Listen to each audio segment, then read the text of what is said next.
Alright, the mics are rolling. Nice. Yeah. Should I go ahead and do the thing? Go ahead and do the thing. Hey everybody, before we get started, I just want to remind you this episode is brought to you by our patrons, like Go Comics and Drago66. If you like what we do and want to see us do more, consider supporting us on Patreon. You get access to episodes early and lots of other goodies, and it would really help us out. Thanks for your support, everybody. Thank you. Okay, All well... right, so I'm going to start this story off. I'm going to start this session off because I kind of want to tell people. So, if you've watched this week's Let's Talk FGO, which was delayed, if I'm going to put it succinctly, by several days, I mentioned in my Editor's Lucky's little pre-show that I got bitten by a bug. Like, I say bug, but honestly it should be bugs, plural, because I have several bite marks. Yeah, the short version of the story is you were bug bit. The long version is there were several of them. Yes. Like, I got bite marks, the reason why my eye was swollen shut is because I had literally one above my eye and one below my eye, and just the swelling combined just pushed my eye together, so I couldn't open it. I had like one on my chin, two on my arm, one on my hand, one on my other arm, and then like one on my neck. Just all fucking butt bites, all fucking day. I was like, and the thing that irritates me most is I woke up when I got bit, and I was just too much in bed and not awake to be like, fucking, I'm itchy, grr, sleep more. I don't know if there's anything I could have done to, prevent the future swelling.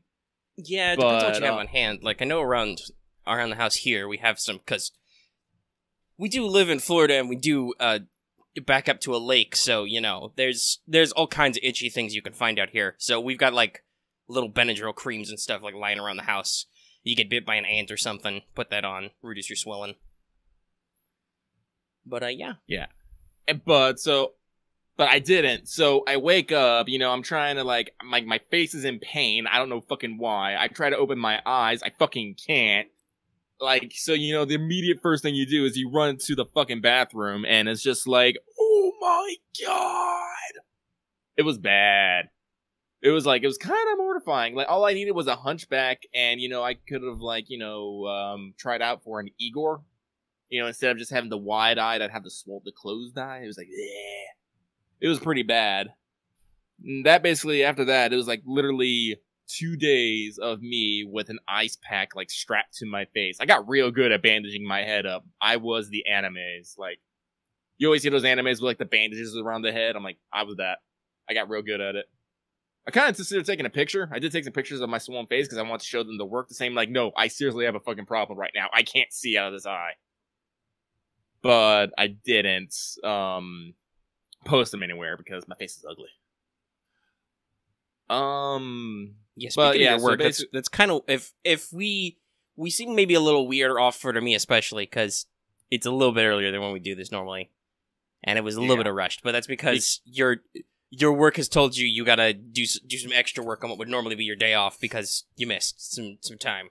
Well, it's not mandatory, but I feel responsible for my time because we're in a kind of a crunch area in my job, and I missed 2 days, which really put us behind. So my whole thing is I'll work 16 hours extra wherever, but after that, fuck off. I have made up my time. If the work's still not able to be done, I'm gonna see that as a reflection on your company, than my work ethic.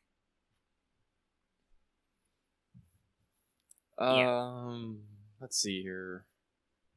So yeah, Benadryl, drugs, ice pack, laying in bed, trying to feel blah. I binged a couple things. Omega, have you seen us talking about Thunderbolt Fantasy, right? Yes. I've heard of Thunderbolt Fantasy before, too. Yeah. So I binged that. I kind of knew what it was. I was mostly interested because Sawano Hiroyuki did the OST, and he is my favorite anime composer. He did the soundtracks for Alt No Zero, Kill la Kill, Recreators. Basically, if you like a recent anime soundtrack, it's if there's a really, really professionally super good one that's really tight, probably their work. Yeah. Like Alno Exorcist. He's done a lot of stuff. Uh-huh.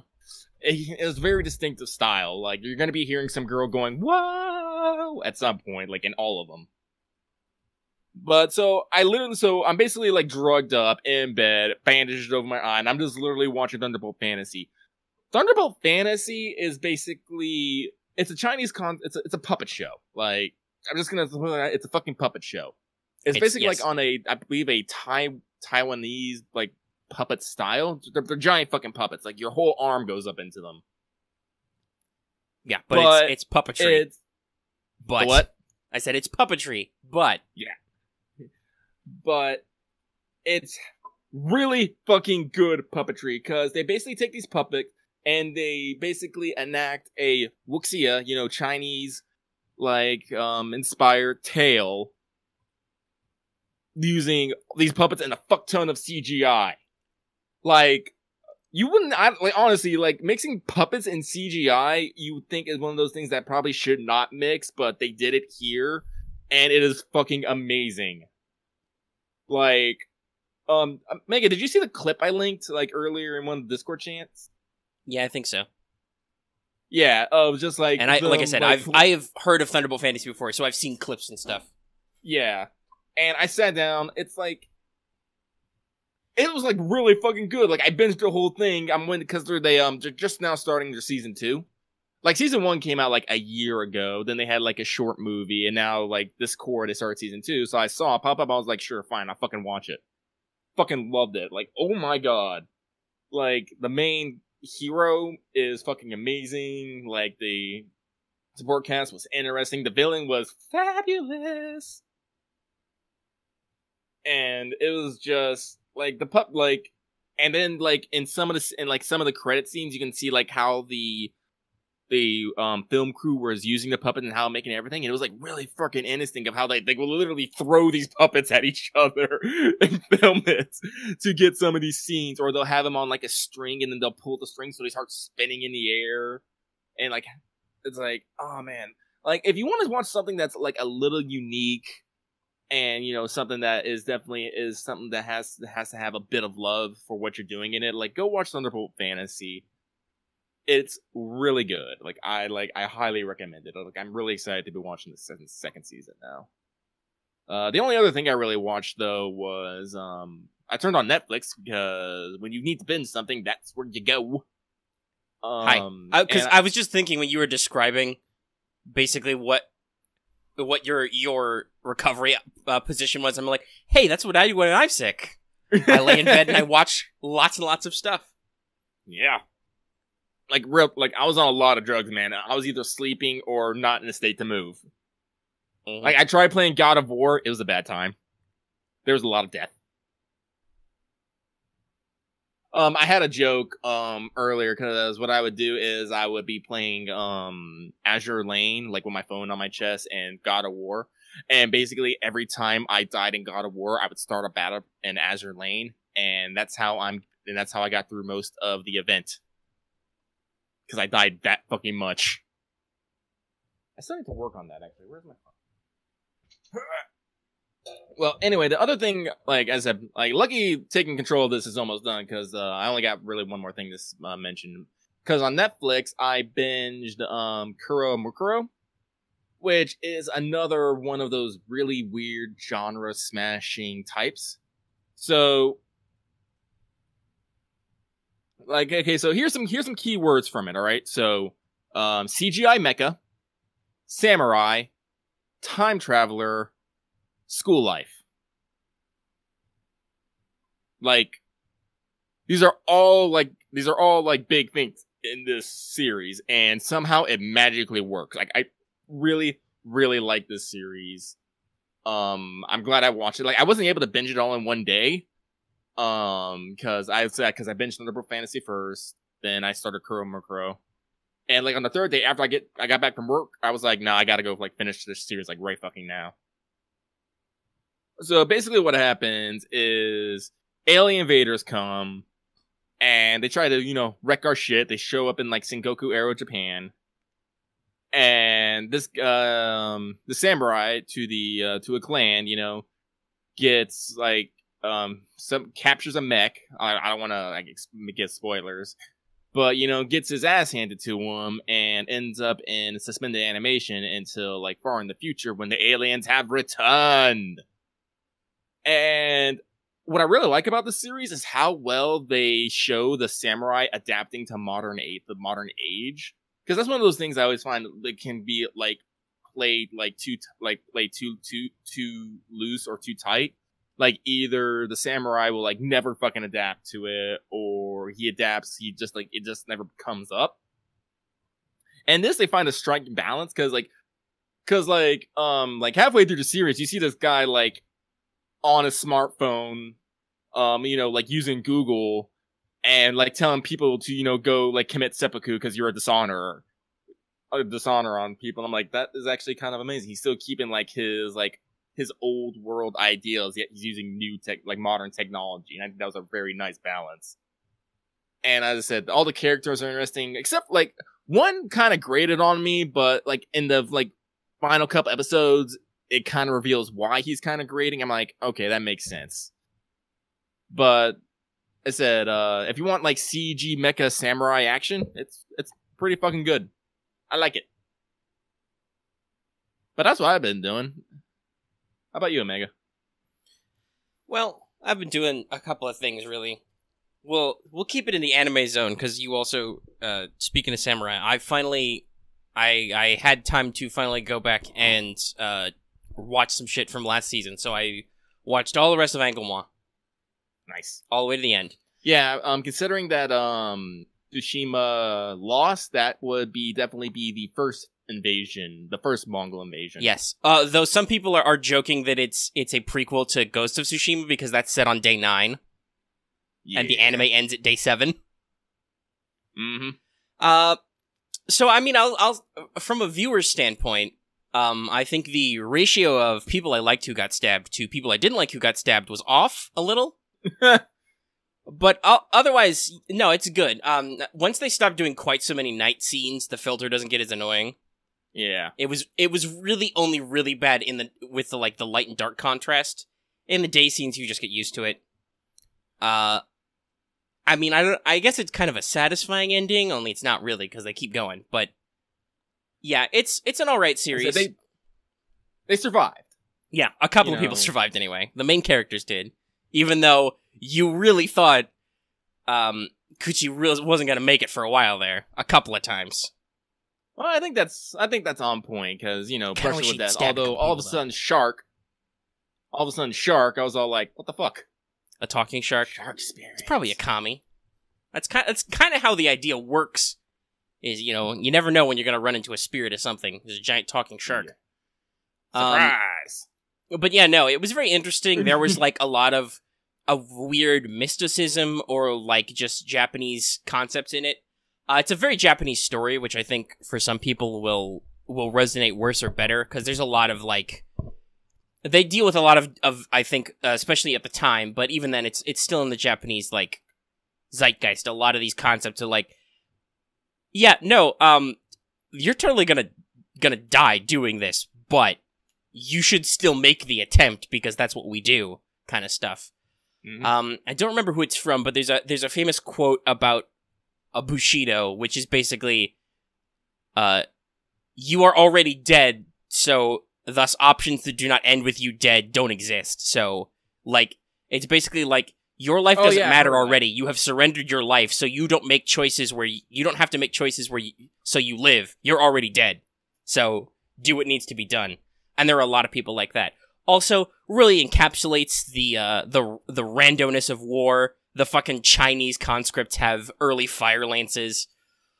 That one guy finally gets turned around. He's like, yeah, I'm gonna be a hero now. Gets a cannon to the chest. Yeah. And then the archer schools the cannoneers and gets shot with bows, and he's like, yeah, that's right, the bow's the only good weapon. And he's totally fine with that. But yeah, no, like, it's a good show. Some of the stylistic choices are a little weird, but it's fine, and it tells a good story. I gotta say, seeing that has made me happy or anticipatory about two things. One, in case anybody out there didn't know this, Fantasy Flight Games, who we've talked about before because we really like their Star Wars RPG, and we love Genesis if we could actually run it. But they bought the rights to Legend of the Five Rings a couple years ago. They've been doing a card game for a while now, and just the other day they released their new version of the RPG. There's not a PDF out yet, but people have physical core books. Hopefully it'll be soon so we can get a look at it that way, because PDFs are always, cheaper. They've put out a couple of web supplements, though, that are out there. So they've done kind of a timeline rewind, if anybody's familiar with the lore of Legend of the Five Rings, so, look on that. But just in general, it sounds like a good system, and just, I'm super interested in that, because Legend of the Five Rings is one of those games I've always wanted to get into, because it sounds really cool. Playing a fantastical version of Japan as various members of the samurai class. Not that you have to be a bushi, you could be a courtier, or you could be a shugenja, basically a priest. Also, you can be a shinobi, but those don't exist, so don't tell anybody about that. But yeah, it's just a really cool setting that I've liked a lot of concepts too. And hopefully FFG gets away from the way that the previous rights holders handled it, which was lots of storyline decisions were made at major card game tournaments. Obviously part of this was so that they could, cycle out cards to print new sets, but also for RPG players and just enjoyers of the universe, it resulted in lots of weird cases where, villains would suddenly spring up out of nowhere, or somebody would take power and bamboozle all the other great clans, and they'd be like, wait, that doesn't make any sense. But they won the last tournament, so I guess they win. So yeah, I hope they do, if they do it, I hope they do it less, or they, more strictly control it, so that we don't get weird stuff. But they have, rolled back the timeline to make some more freedom. But once I can look at that PDF and get a grasp of it, I'd love to check it out. It's not a one-for-one with, Star Wars or Genesis, but it does use a similar dice system. Okay. So, with the more narrative elements. And I've been hearing some people talk about the rules and stuff, so it sounds really cool. And like I said, you can look at this is, if people are familiar with the setting, this is the point where the Mantis is not a great clan, they are just a minor clan, but they released a Mantis clan supplement for a couple of schools and some family stuff. And they've just got some interesting concepts. One of the distinctions you can take is called Blood of Osanowo, which is their version of Susanoo, the Storm Kami, basically. One of the rules of which is you cannot be killed by storms. If you are washed overboard or hit by lightning, you just pass out, and the GM says when you show back up in another scene and you lose all your void points. And I'm like, that's a fucking great fluff distinction. I love that idea. I just can't be killed by storms. You can hit me with lightning. I'll just knock me out and I'll show up in the scene later. That's cool. That's really rad. But specifically for Angolmois, though, with the kind of different warring Asian factions and stuff like that, that also makes me really interested and excited for, it was formerly 7th Sea East, but now I think it's 7th Sea Katai. Because I was actually going to mention 7th Seas. In the first edition and in parts of the second edition, they call the Asia analog Cathay, which is an actual historical thing, but apparently that's supposed to be a corruption of Katai. But that's still in Kickstarter or something, but basically that's the version of 7th Sea, which is a swashbuckling RPG. Ironically, both L5R and 7th Sea originated by the same guy, John Wick. He doesn't have the L5R rights. Because you're talking about this, I'm all like, this reminds me of 7th Seas a lot. Yeah, they were both by the same guy, and he wanted to connect the settings up, but he couldn't because I think it was AEG. AEG originally owned both, but then 7th Sea was bought by Wizards of the Coast, I think, because they started doing D20 conversions that nobody liked. Mm-hmm. So that was a lot of things other than that. And now we've talked about how Fantasy Flight owns the L5R rights, and John Wick has got back the rights to 7th Sea for the second edition, which is under his company, John Wick Presents. So basically, he's doing his own version of an Asia setting, which fits more directly into 7th Sea. But I think, like I said, that's still in Kickstarter. But basically, that will take a lot of the 7th Sea rules. It will change them slightly, I think, because heroes in the East are built a little bit differently than heroes in the West. I think some of the stats change, and some of your various quirks and things. They probably won't do an Arcana-based system. Mm-hmm. because that doesn't make as much sense. But so that's just really, really interesting for me to think about. Oh, that'd be really cool to like draw on those elements for a game or something sometime. And so the other big thing I've been doing is speaking of 7th Sea, I've been listening to an old actual play campaign for 7th Sea that I never finished, that I started listening to. It's back in the first edition, which if you guys don't know, as popular as it was, the first edition of 7th Sea has a lot of issues. It shows its age a lot, because it's like 20 years old almost. But I've been listening to that, so that got me, combined with some other things, back into reading 7th Sea, and I haven't caught up on a lot of the source books that have been coming out.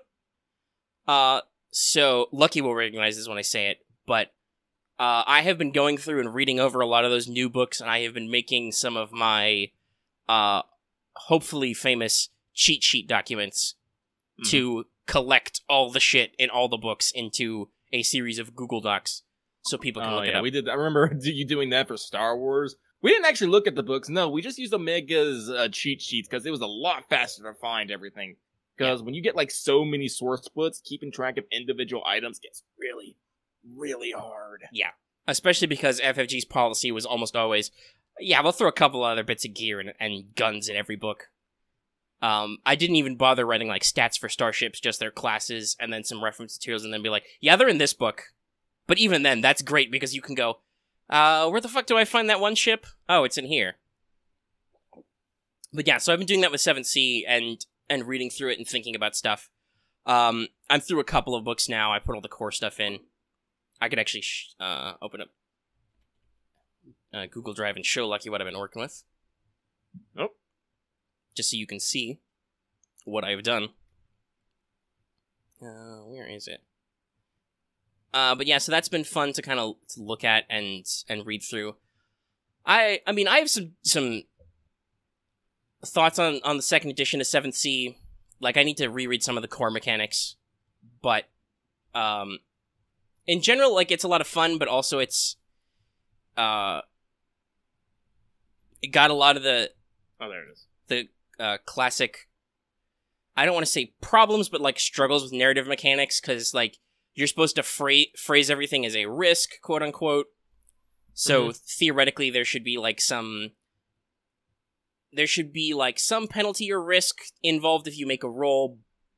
And if there's no risk, you should just succeed. But then how do you get, like, granularity out of it? Like... Where is my old 7th character? I'm gonna see if I can find her. It's somewhere. I know you got it. And actually, you'd be really interested, because one of the things I've been doing, going through new source books, is... in addition to, like, getting down to all the core elements, I have looked at, like I said, like, new systems. Like, I had some complaints about, like, how certain sorcery schools were, for instance, in the core book. Which, a lot of which are addressed by the later source books, which detail those countries. Like, for instance, Hexenwerk, the Eisen, the not German, sorcery, it's really rad, as long as you're fighting undead. But apart from that, it's entirely useless. So if you're not doing a campaign where you're going to run into undeads, there's no reason to do it. Unless, of course, you open up one of the source books on the Nations of Thea, which includes Hexenwerk from certain apostates who have basically fled the country, and they have adjusted the Hexenwerk to work with monsters, as just in any monster. So that's a lot better. That's a lot more general, and gives you a reason to leave your home country and go out and have a useful ability. I'm still a little disappointed in what's been done with Porte. Because in first edition, the portal sorcery from Montaigne was very flexible. It had a couple of unique abilities. It was one of the only ways you could active defend against bullets. Now that's a thing that Glamour Sorcery does. They have the bullet catch ability.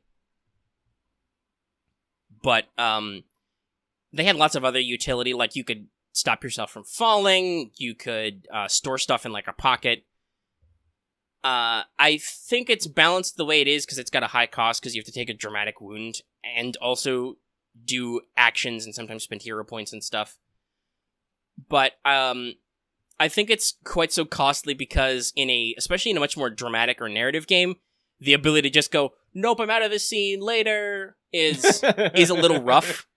Or, like, when there's no mechanical distinction to your items, it's all just a fluff, the ability to go, yeah, I've got my favorite sword. Which does matter because one of the extra backgrounds in the book that details more about Montaigne is literally, it's called like épée sanguine or something like that, but it's literally you get 1 rank of the sorcery advantage and you get a specific duelist school too. So you are definitely a swordsman who needs a specific type of sword and a sorcerer. But like they do some stuff that's clever, but at the same time it's bogged down in the story and corruption mechanics. Which as a concept, corruption's okay to like keep people on the straight and narrow because you're supposed to be playing a very heroic swashbuckling game, right?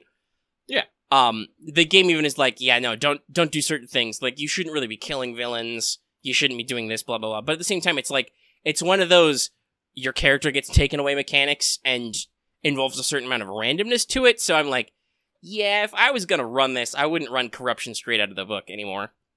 Which is okay, because literally, the first thing the GM section says is like, hey, our only real rule is have fun. So if to have fun, you have to wiggle some of the other rules, go for it. It's my understanding that John Wick himself, when he runs his own game, doesn't necessarily stick to the straight and narrow of the rules. So, honestly, I think that's a fair thing to do as a GM, because like I think in like most like big tabletop like systems, like one of the first things you'll see is all rules are malleable. Yeah, that's usually referred to as Rule 0. Yeah, what the GM says goes, because the GM is the guy who has taken it upon himself to run the game, which usually means he has to do more reading and more work than all the players. You guys are usually pretty good, especially with games I wrote, but even without them, about actually reading the material. But there are some groups who are so lazy they just barely skim the character creation section to make a character. Oh my god. Those GMs are doing a lot of work then, because they have to come up with all the detail, and they have to explain everything to the players because they weren't paying attention, stuff like that. So yeah, that's perfectly fine. As a balance, I think you need a little bit of the corruption system, because lots of the scary good parts of sorcery are also sinister, and they're like, yeah, no, I want to make sure you can't keep doing this, because that's really, one, that's super evil and not in tone, and two, mechanically that's a little broken. Like, you have to take a corruption to do the greater favors with Sandaris, the Sarmatian sorcery, which is all about deals with the devil, basically. And by the way, Sarmatian Commonwealth is a analog to Poland and another country, I forget. It's actually based on some historical weirdness where, like, 2 countries were 1 country for a while. But the greater favor is, like, a serious deal you make. You don't get to pick them. You can always ask your demon, your devas, for the ability to, like, if you have the fire pact, to be like, hey demon, could you summon a giant firestorm and burn this entire area down? And they'd be like, yes, but I need you to do this for me. And that, taking a greater favor always costs a corruption. So I can see that as like a balanced thing, because, yeah, no, the both morally and mechanically, the ability to just go to your devil like, hey, can you burn this whole town down? Cool, thanks. You need to be able to cap that. But especially after the way Fantasy Flight did it with Star Wars, where you don't lose your character if you go to the dark side, for the first time, I think, ever, in a Star Wars RPG. I wish they would, one of the things I did wish about the Star Wars is that they would expand more upon the dark side. I mean, because it's literally a short blurb, I think a style and something, and basically, in the Force powers, you say, if you use dark points for this power, you instead do this. Like, instead of harm, you heal. Instead of instead of heal, you harm. Instead of restrain, you choke. The biggest one is instead of protect, you do basically, instead of nullifying damage, you inflict a lot of damage. Unleash, which is basically like force lightning or something. Yeah, they don't really like get into like any of the Sith traditions. Yeah, but they do a little in some later books. Like, for instance, you can because there's a mentor system. The default mentor system is a Jedi mentor, a Jedi-style mentor, but they cover a couple of different Force traditions. One of those ones you could pick is you could have a Sith-style mentor somehow, and that gives you, like, big EXP bonuses to the powerful Force powers, but I think, like, doubles all your conflict from using dark side pips or something. Like, it's like, oh yeah, no, you're going to the dark side real quick this way. Whoop whoop. But the beautiful thing about FFG is, like, you can totally play that way. Yeah. It's not a huge deal. Like, redemption isn't this huge narrative clusterfuck. It's like, yeah, no, you go to the dark side, you get certain positives, you get certain negatives, and if you basically try to be a good person again and decide you don't want to keep racking up conflict, you can actually slowly dig your way back out. Real talk though, just the way it kind of went is like you kind of have to work like if you want to be a dark side character, you kind of have to actively work towards being a dark side character, because I mean, yes and no. Like picking up a little bit of conflict here and there can actually be pretty easy. You just have to have a certain mindset. Hey, guess what? If your character is not a dick, you will very quickly rise in light side points. Yeah. You kind of have to actively be a dick. But the real kicker about the dark side is you have to want to roll your powers a lot, because there are more two white pips on the die, but there are more individual one dark pips on the force dice. So a lot of times, if you only have one force point, you're going to have to pick between using a dark side pip and not using a force power. So that's one way to get started. Also, at character creation, you can totally choose to be like, yeah, no, I'm going to drop myself down to right on the threshold of dark side right away, too. So you can, like, start in that zone if you feel like playing a more evil-leaning character. But yeah, like I said, the thing, though, is that the GM doesn't take away your character sheet, ever. Which is how old editions of Star Wars do, and how, technically, 7th C 2nd edition is supposed to work. If you hit your max corruption, you're supposed to be like, the GM takes your character, you are now a villain, you are not a playable hero. Much suck. Which is a little, and there was kind of that in the first one, like, if you got too deep into the negatives for, like, your reputation or whatever, people would see you as evil and you should be, like, lose your character. But there were also mitigating factors. You could play a character who was a scoundrel, more of an anti-hero type, or you could study that setting's version of Machiavelli, basically, and be like, okay, you can dip lower into the more villain side of the karma spectrum because you're employing a certain type of politics to benefit people, even though you do evil things, basically. So, at least as far as I've seen, the 2nd edition doesn't quite get into that. The emphasis is very much playing heroes. But still, like, that's one thing, like, I'm a little concerned that, like, Porte got a little nerfed. Like, basically every new sorcery is super cool and in-depth, and then Glamour was heavily reworked, so it's basically, like, new, and it's also super cool and in-depth. The two returning sorceries, basically, Porte and Sorte, were super nerfed in terms of interesting stuff they can do in the game, which I am a little sad about. I haven't gotten to the expanded Sorte chapter, though, so we'll see.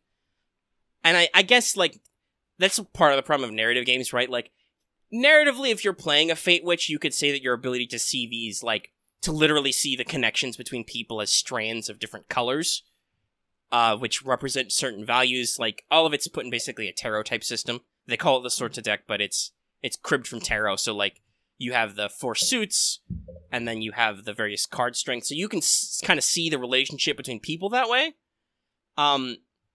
In the 1st edition, there were individual skills to, like, manipulate various threads, so you could, like, take a person's thread of conflict and, like, make it be stronger, make it be less to kind of persuade them. You could still, obviously, in 2nd edition, narrate that you're fiddling with the strands to justify some risk you're making with, like, a tempt or convince or something like that. But it doesn't have the same mechanical weight, It's like, but that's a cool narrative thing I can say, but also, assuming you have those skills, you could also just say you talk to them and try to convince them like a normal person. It doesn't feel magical, right? Though I do say that in 2nd edition, Sorte does have what I think is the funniest sorcery ability, which is it's brand new for the 2nd edition, which is Pull, which is you can literally grab people's strands of fate and yank them around.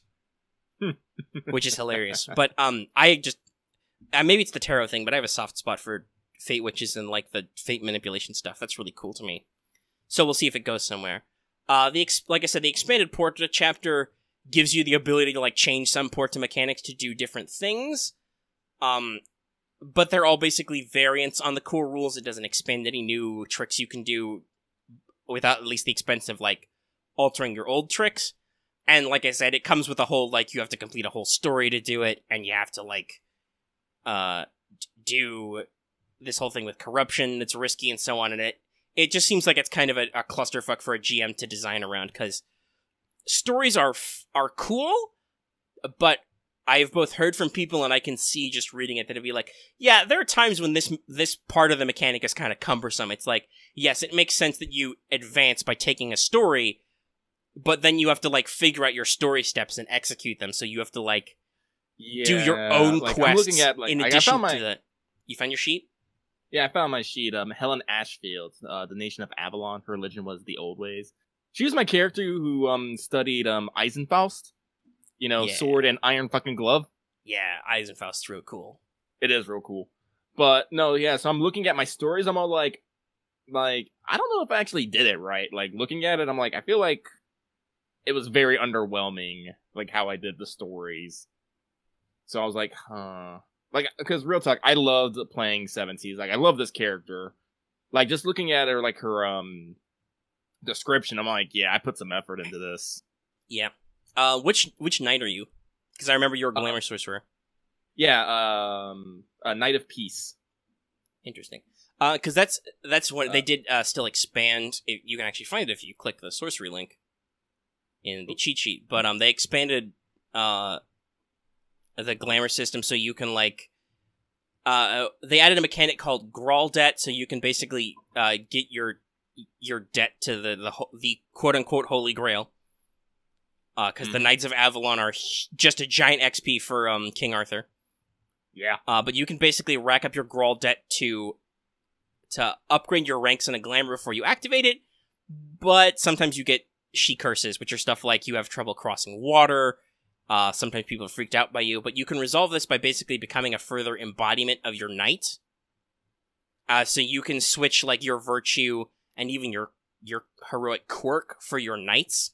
And then once you have completely changed your character to embody your knight, you gain the ability to buy their legendary glamour, which is a unique ability. I'm trying to, like, go through it, like, now. Yeah, but you can buy a unique glamour that literally only you ever have. Because you are the embodiment of your knight. Oh yeah, that's right. I was trying to, because I remember you were one of the major wits ones because you wanted bullet catch. I did. I have it at 2. Yeah, nice. But yeah, like, so... I'm sorry, that's how I build characters. I see something really cool, I'm like, I want to do that. And I'll literally build the character around that. Yeah, that's fair. That's like, good that you do. I think that's I asked this to people talking about the new edition of 7th Sea, which was, so does the book have hooks for characters, for players to see something interesting and go, I want to do that as a character? And then the other is, does the game give the GM enough tools so that they can just read the book and start some shit? Yeah. Which is really what you need. You need to be able to do, to give your GMs the ability to hook in on something, because guess what? I've ran a little L5R, just a couple of like pre-gen games. That would be before Lucky joined the group. But I've done it. But even then, I'm like, fuck, I don't know what to do with this setting. Like, the way the editions were built was often moving forward with the timeline. I'm hoping now that with, like, the timeline reset and a slight change to the mechanics to a system, or at least a style of system I'm familiar with, will be, like, better suited for me to go, oh, I can definitely run a game of blah blah blah type, and figure a way to mix and match the fact that I'm sure my potential players would be like, one person would be like, I want to play a crane, I want to play a scorpion, I'm going to play a mantis, and I'm going to be like, why the fuck are you people friends?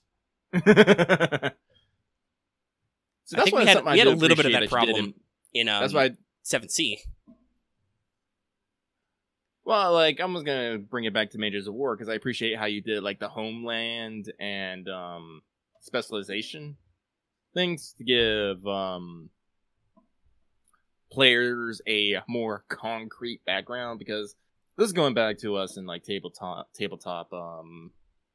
meta. It's like, if we all pick something that we think is cool and we want to do, chances are very, very slim that they're all gonna line up in a neat row. And actually, this is something I think the new L5R does pretty good. They have quite a few different schools, which you can go to, basically samurai schools, which train you in your basic class archetypes, basically. Like I said, there's like, there can be Bushi schools, which are fighting. There can be Shugenja schools, which are basically mages or priests, because the magic system is you pray to the kami. You can be a courtier, be a face type. And some of them are also, like I said, shinobi type schools, which teach you ninja stuff. A lot of the shinobi schools also are like courtier or shugenja on top of that too, but it's an extra tag in there basically. But from my understanding is, because I obviously, like I said, the physical, it's only the physical hardcover out right now, and I'm not made of money. Hardbacks are expensive. So I'm only going off what people say about it. But the idea seems to be that even if you play a courtier, you might get a couple of martial techniques in there. And you can still mix and match a little, and some of them are hybrid schools, some of them are like there are a lot of people like, why is there no school tagged Bushi under Scorpion? The Scorpions are a clan known famously for intrigue, but then other people have said, well, actually, they're not good at dueling, but one of the Scorpion courtier schools teaches you a couple martial skills and makes you good at, like, ambushes and small skirmishes. You're not, like I said, gonna win any duels or anything, but if you get into a scrap, you can still take care of yourself, which is good. That's really good that the game has, like, archetypes, but doesn't necessarily box you out of being into a certain role, which I didn't expect from FFG, because that's the way Star Wars is. Like, how one player builds a smuggler can be vastly different from how another player builds a smuggler. And you can have, like, all pilot smugglers, you can have a smuggler who goes into gunslinger and is all, combat, you can have them be technical, you can have them be face characters and stuff. So it's really good when you can build those archetypes. 7th Sea is kind of like that, but at the same time, there is, I think, especially with the way sometimes stories are written, you can be like, okay, but why are these people from different countries hanging out? And obviously, hopefully if your GM knows what he's doing, he can bridge that gap, but sometimes it takes a little bit. Also, especially if the characters pick an entirely different secret society, too, because that's also a big deal about 7th Sea, is all these fucking secret societies, of whom are not friends. By the way, like, I realized I had actually made a second character for 7 Seas. Reinhard Anna Lang. A fucking sea captain with a ship who's Secret Society Brotherhood of the Coast. I made a fucking pirate. Yeah, I mean, well, it's 7th Sea, that's to be expected. Yeah. That's a whole thing, too, is there's a whole subsystem for ships, and that's actually really neat, because it's like, you pick basically the frame of your ship, you can pick what country your ship is from, which affects your stats slightly. Ships have backgrounds, too. Like, you can have different designs and stuff. It is really fun, and that's something we didn't get into at all, because I was like, okay, I'm not ready for boat shit yet. Which is usually how it goes when I choose to GM something, assuming, like I said, I didn't write it. And even then, there are usually steps like, okay, now I've written a whole other fuck ton of rules that I'd like you guys to test. But when I start a new game, it's usually like, okay, keep it simple, guys. And then we'll move to more complex systems. And then usually at least one person ignores me. Like, infamously, first ever time running Eclipse phase, I tell everybody, I don't get psychic powers yet, don't play an async. Marth comes to me with the first session with an async, who had also the multiple personality implants, and I'm like, okay, I said not to do that, but you did it, so I'm gonna suck it up, and we'll just keep going.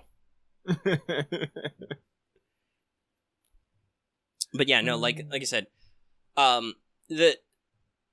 lot of the original sorceries are cool, and they're really neat. Like, one of the books they add back in countries that didn't have sorceries before. Like, in the core book, Castile doesn't have a sorcery type, and Vestin doesn't have a sorcery type. It adds them in later books, like, Vestin get back their rune magic, which is really interesting, because it's all about, like, cosmic balance, basically. So, like, almost every effect either has a price or, like, a good and a bad effect. So you have to balance them. like you can give somebody a major rune of, I think it's lightning, and they do extra wounds when they deal damage this turn, but they also take extra wounds.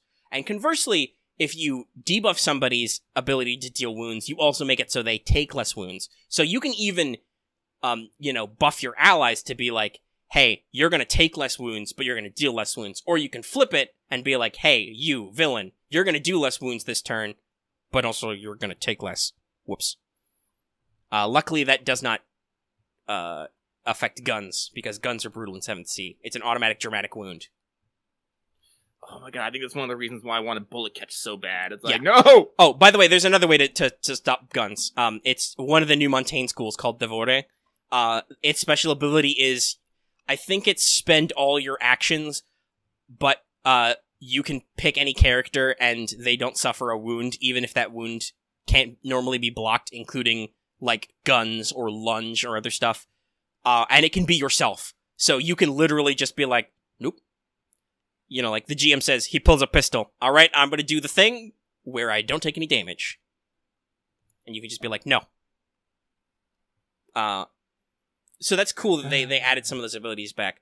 The Castilian sorcery, by the way, the Spanish sorcery is alchemy, which is really cool for me because I've read up a lot about that stuff for various writing in the past and just curiosity. So, like, you can build different constructions. You can make salts, which create heat. I think it's light without heat, so you always have light. You can do, like, healing potions or other recoveries. One of them is synthetic constructs and artificial mechanics, so you can build basically alchemical night vision goggles or mechanical limbs, which is really cool.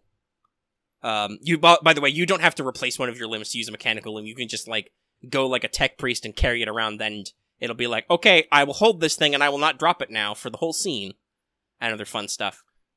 I remember I made a tech priest, like, what system was it? Dark Heresy? Yeah, Dark Heresy is one of the 40k RPGs. Yeah. Which I've sadly never gotten to run. That's also by Fantasy Flight Games. Priest. I love their style. I like 40k as a concept. I've never gotten into the game because I'm not made of money. Once again. Nope. Serious 40k armies are expensive. And also, I have heard various things about the 40k community at times, just like, yeah, I don't want to deal with that heavy shit. But I don't mind the RPGs. I would love to try and figure out and run them or play them sometime, maybe. Oh, the origin of the word grimdark. Yeah.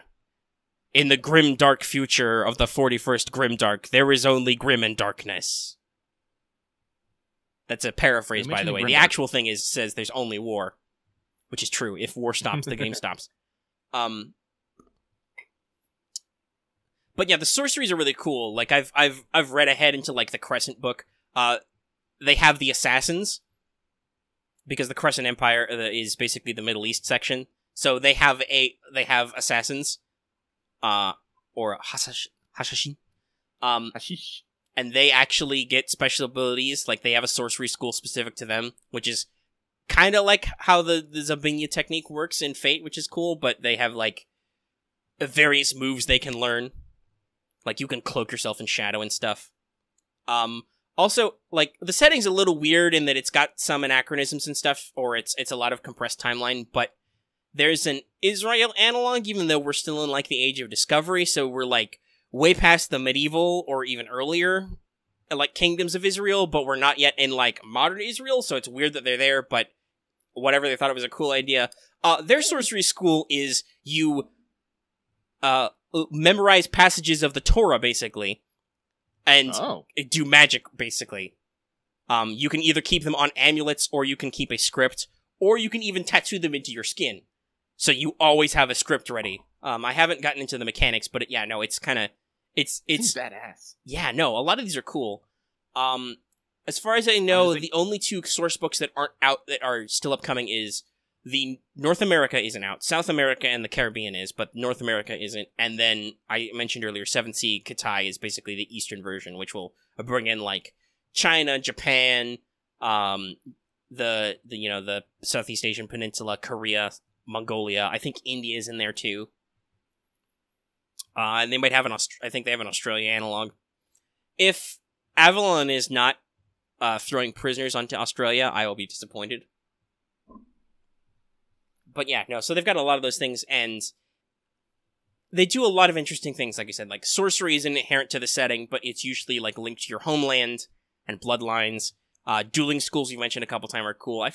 I do still feel that the first edition had a very diverse set of different dueling schools, and the second edition hasn't yet caught up to that for me. Like, I still think there are a lot of interesting things you can do, even with the more simplified mechanics that the game doesn't do yet, but whatever, it's trying. Like, there's a new Sarmatian school in the current book I'm, like, transcribing for cheat sheets, which is literally I have the high ground school.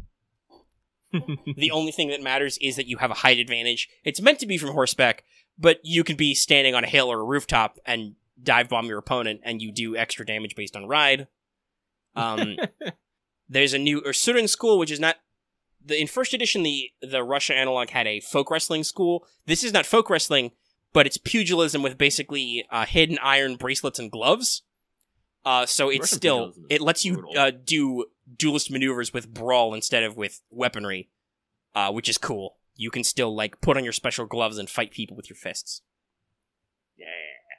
So yeah, I'm really into, like I said, reading over and transcribing 7th Sea right now.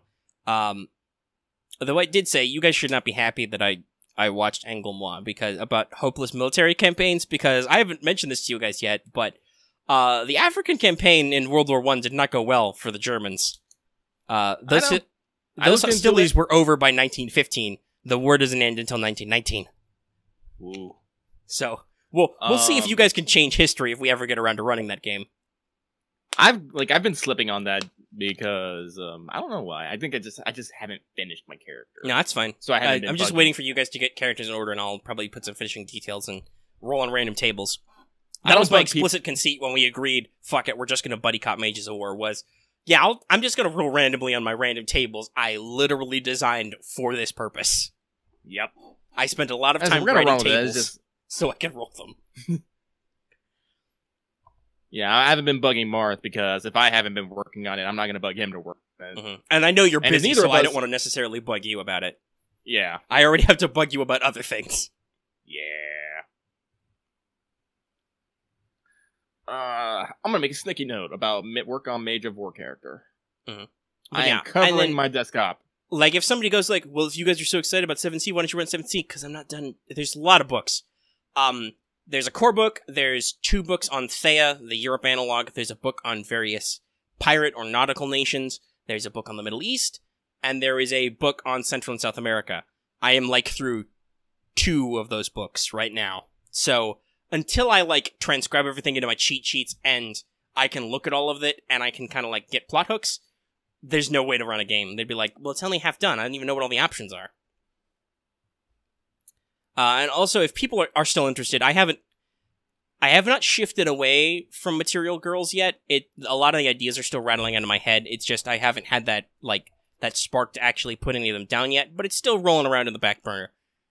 You probably just need to watch some more mech or fucking... Yeah, I just need the right inspiration. All the shit I've been watching and paying attention to lately is, like, fantastical.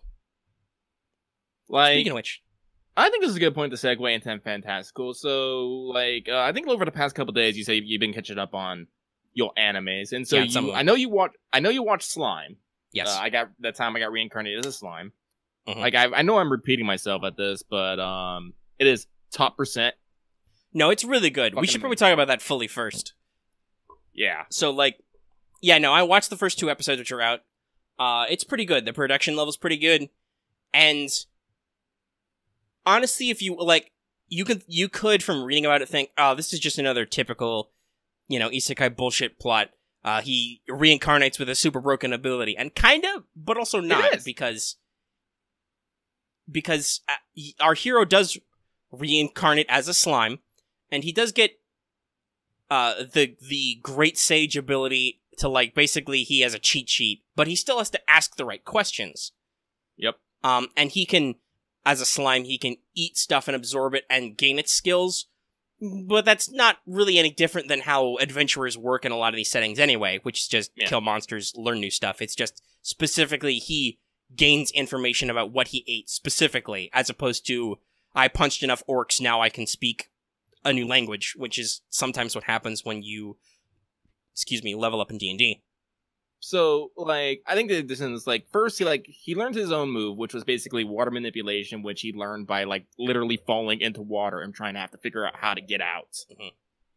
So then he used his water cutter ability to behead a snake, then uses the snake's poison to, kill, like, an armored lizard, then used the armor ability to survive an encounter with a centipede. And then it just goes on and on, showing him defeating different monsters, gaining into those abilities, and then using his new abilities to defeat a bigger monster. They did it in a very quick sequence, but it wasn't just him starting off OP, it was him gaining a whole bunch of skills on the way. Yeah, so, like, some people might argue, like, okay, why does this low-level slime have, like, all these high-level... He even says that in the first episode. Should a slime really have an ability like this? Talking about his predator ability.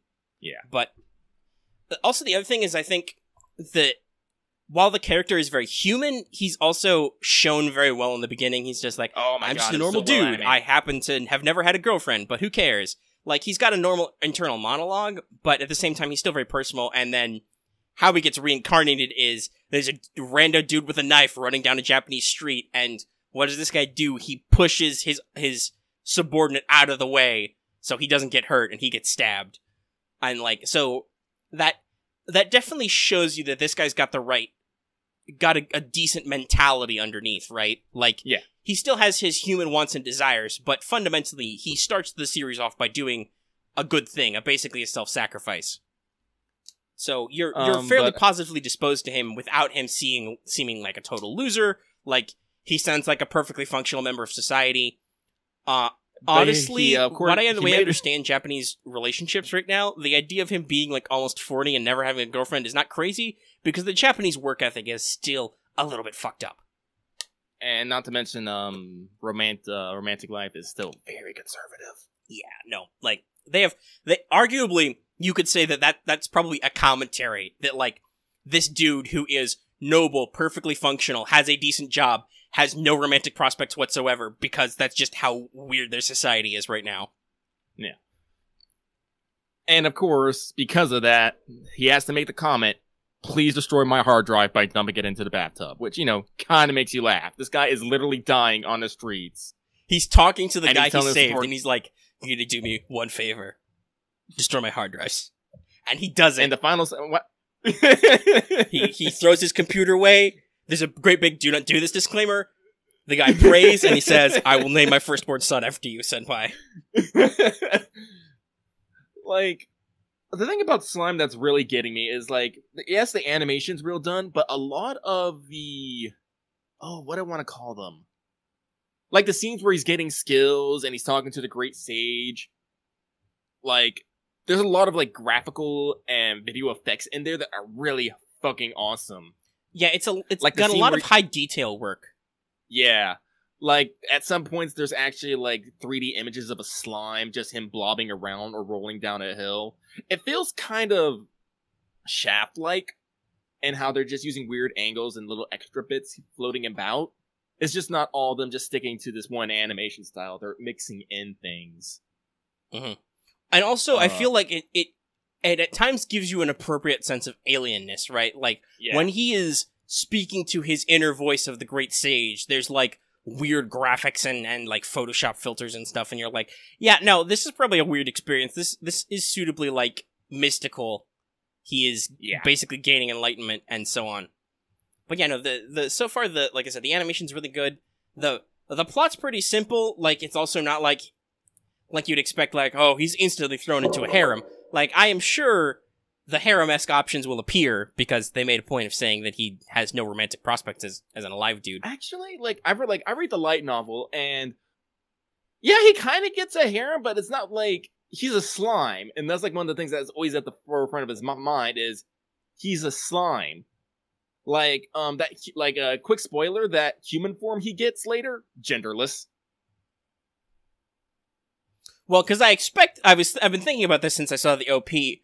Is how he basically makes that form. It's like, so did he have to eat somebody, or does he just eat something that learns shapeshift later. Like, don't spoil it for me. But I'm not going to spoil that. It's as an anime watcher, knowing what his abilities are, when you see the OP in the second episode and you basically see his humanoid form, you're like, how does he do that exactly? That's gonna be interesting to see that come up later.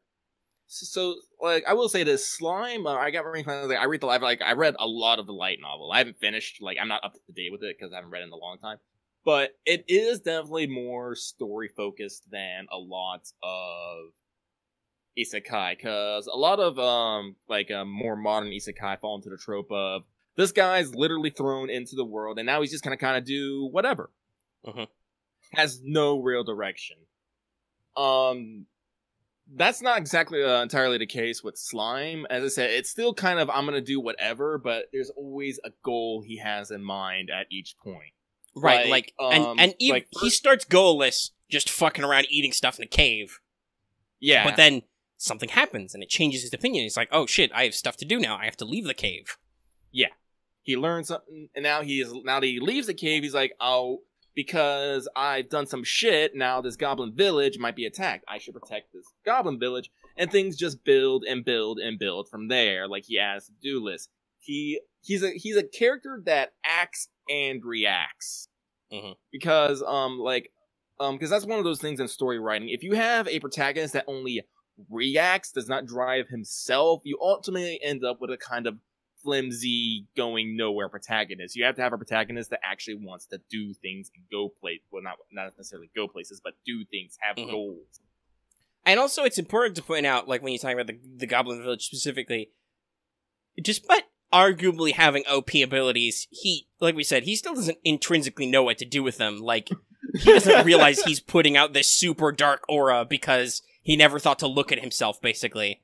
So, like, I like how he describes it as he's been walking down the street with his fly open, he didn't even notice. Yeah, it's That's basically like like how he felt that when he realized that. And once again, like, no spoilers, but like, I could think of a couple different reasons why he might be projecting such an aura, and he wouldn't even think about them. Like, it wouldn't come up. Like, you wouldn't realize that mechanic if either of those is true. So yeah, no, it's a really interesting story. It seems a lot lighter and smoother, and like, I joked about this. Like, I took a screen grab of the opening shot of like some goblins, and I'm like, some sexual dimorphism here. Yeah, like I said, no, like, Slime is definitely fucking high budget. It's already, like, clear 2 seasons. It's going for, I can't remember if it's 24 or 26. But it's already clear for 2 cores, which is rare for an isekai title. Like, I can't think of, like, even, like, did Sword Art Online even start with 2 seasons? Yeah, it did. Yeah, it did. Yeah, like, I think Log Horizon, Sword Art Online, Slime. Were there any others? Konosuba got 2 seasons, but they were spaced out. Yeah. And Konosuba really should have more seasons, but has not yet. But we're hoping they like money someday. Konosuba is this weird outlier of a protagonist who only reacts, but for somehow his reactions lead into acting. Well, also, he theoretically should have a goal. Because that's it. I was thinking of that when you said earlier. No, he has an explicit goal when he is reincarnated. It's just because he was a dumb fuck and did something petty. He has no tools he needs to start on that goal, and thus basically is stuck in the starter town for like the entire first season. And the crazy thing is even though that's happened, by reacting to just weird happenstance and coincidence, he's still moving towards that goal. It's like, I think that's one of the really crazy things, because I think, like, it's Wiz, Slime. Yeah, I think they've, like, defeated, like, 4 of the, I'll say defeated, like, 2, and then other 2 are just kind of meh, hanging around town now. Of, like, the generals that guard the Demon King's barrier. Shit that, like, no one else has been able to do, that this guy has just by, like, being a fucking pervert and a lech and just hanging around town. It's like, that's another one of those reasons why Konosuba is, like, so good, is, like, it's, oh god, it is definitely it is bigger than the sum of its parts. Yeah. But yes, Slime is good. Watch it. We'll go about an hour. Yeah. Speaking of goblins, though, do you want to talk about Goblin Slayer? Yeah. So, okay. I'll preface this. Because, Mm-hmm. well, I'll preface this for a couple things. But first of all, yeah, so if you're wondering, no, I haven't actually watched the first episode of Goblin Slayer yet. Lucky did say to prepare to talk about Goblin Slayer, and I'm prepared, but I haven't actually watched the first episode because I've been told by both the internet and by Lucky in person, which is saying something, that the series is not nerfed, and the first episode is pretty rough, so I basically haven't summoned up the intestinal fortitude to watch it yet. Because we've talked about this before, our conflicting personalities. Like, it's funny, like, Lucky is the physically, like, emotive, like, the you'll cry and scream and stuff, but at the same time, you also have said that you're, like, more desensitized to a lot of stuff, and, you know, you joke about how you're evil and so on. Like, me, I don't emote it a lot, but, I am still, luckily still sensitive to certain subjects, and just, like, a lot of stuff still makes me uncomfortable, and that's, like, as an anxious person, that's a really bad day for me. Like, so I need to, like, take a couple deep breaths and work up to it. Maybe when is the second episode out yet? No, second episode will air Saturday. It's a Saturday. Okay, so maybe when there are two series. episodes, and hopefully I can watch them, like, back to back, and if I have to, like, skip over scenes, I don't, like, lose too much time, basically. So yeah, we'll like, move forward, honestly, but, like, yeah, it's only about, it's, like, 5 minutes that, like, is the full-on shocker, I would say. Like, when, like, shit hits the fan, and everything's going south until Goblin Slayer shows up. That is I'm gonna be sick. I can't handle this moment. Yeah, no. After Goblin Slayer, like, comes up and starts, like, you know, inflicting death and gore upon everything, that's probably a lot more easier for people to handle. Yeah. But yeah, so we are, though, prepared to talk about it. And even if I'd watched the first episode, it wouldn't be an equal discussion, because you have read a lot of you read the manga, the light novel? Like, what's your preferred medium for Goblin Slayer? You read both? Okay.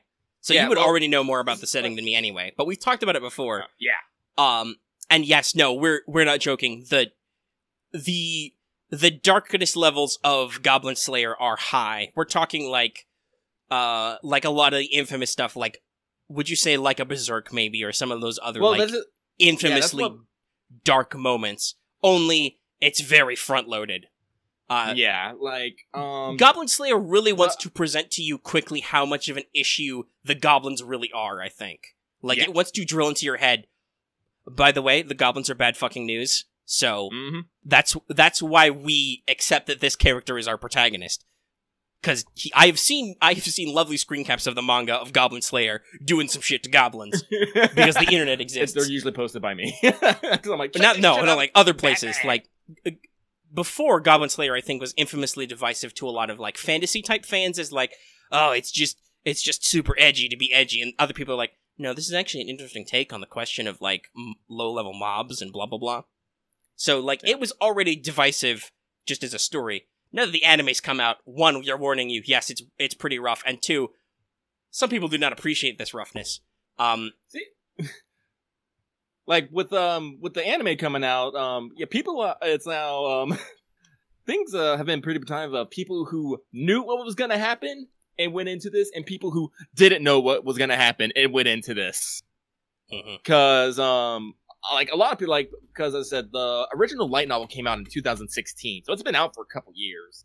The manga's been coming out for, like a year now? So, you know, some people like that, but as I said, the anime is just now hitting, like, it just came out last week, and so it's on Crunchyroll, you know, basically America's main anime streaming service. Yeah, it's on, and, like, you can have your own opinions about Crunchyroll. Like, I've heard people crunch the numbers, but they do, it seems, do a decent job actually funding the series they bring over. Like, a lot of their upfront deals give the companies a decent amount of production money. But at the same time, like, Crunchyroll's as a service is actually, like, really, like, the lowest common, like, they're the lowest bidder almost of anime. Like, they almost never correct subs. They almost never use the Blu-ray versions of an anime after they've been put out, which, if you don't know, it is a super common practice in the anime industry, is when you put your shit on high-def Blu-rays to go back, maybe smooth over animation errors and other issues in your production for a final version. So, sometimes shows on Crunchyroll still have, like, animation errors, or they have, like, off-model stuff that's not fixed. So, you know, they're a mixed bag, but they are definitely, like, the mainstream of anime in America right now. Yeah. Like, real talk, if I could watch, like, shit in Japanese in Japan, I fucking would. Yeah. But, like, people are, like... Because, like, off topic real quick, people, yes, I understand there's better sources, and I can go out and dig things up and, you know, go look under a fucking rock in the middle of the fucking nowhere and maybe find something better. I don't want to put in that fucking work, alright?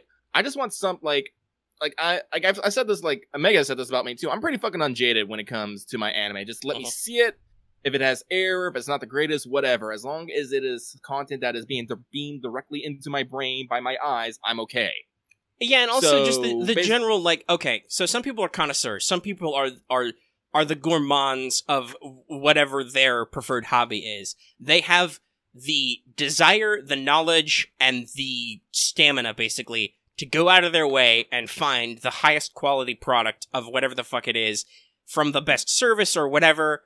And honestly, but most people are after convenience. That's honestly why you see a lot of piracy in a lot of cases, just because even if you have money, it's so much easier to just boople a little witchcraft button and witchcraft it directly onto your hard drives, and then if you like something, you can pay for it. I know lots of people who pirate things who are like, basically it's try before you buy. Like, you wouldn't necessarily, like, buy a bed or a couch without, like, looking at it, touching it, and being like, yeah, I think this couch works for me, right? Like, yeah. Okay, you can order furniture online, but most people want at least some inclination of what they're getting, right? A lot of people treat piracy the same way. They're like, I'll check out this series. If I like it a lot, I will, like, buy it later on Blu-ray or something or whatever. I'll give them the money I owe them, but I don't want to be beholden to, like, pay up front for something I don't know if I'm going to like. It's all about that convenience. Mm-hmm. So, oh man, where was I going with? Oh, so, yeah, so Goblin Slayer is on Crunchyroll, which means it got out to a lot of people. Like, real quick. Because it's literally, like, it's Saturday morning anime. I don't know if it's morning, but it was Saturday anime. I think in America it's probably Saturday morning because the time difference. Yeah. But with only one episode out, some people have apparently gotten real butthurt about it.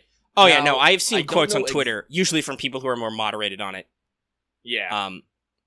Who are quoting people on other people on Twitter being like, oh my god, this is so exploitative. Oh my god, it's horrible. You should never.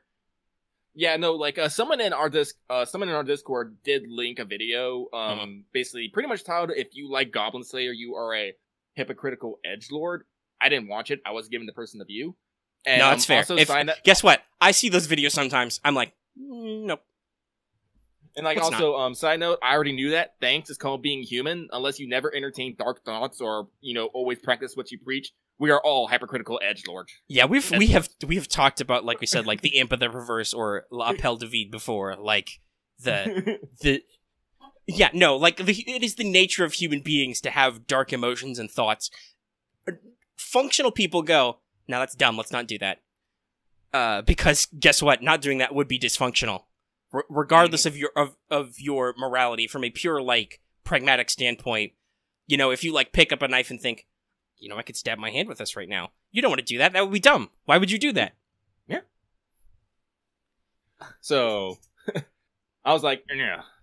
But, like, but I did, like, do like, check some news sources and see if, like, there's any actually, like, big controversy of it, and, like, I use major in air quotes, and I was actually surprised, like, no.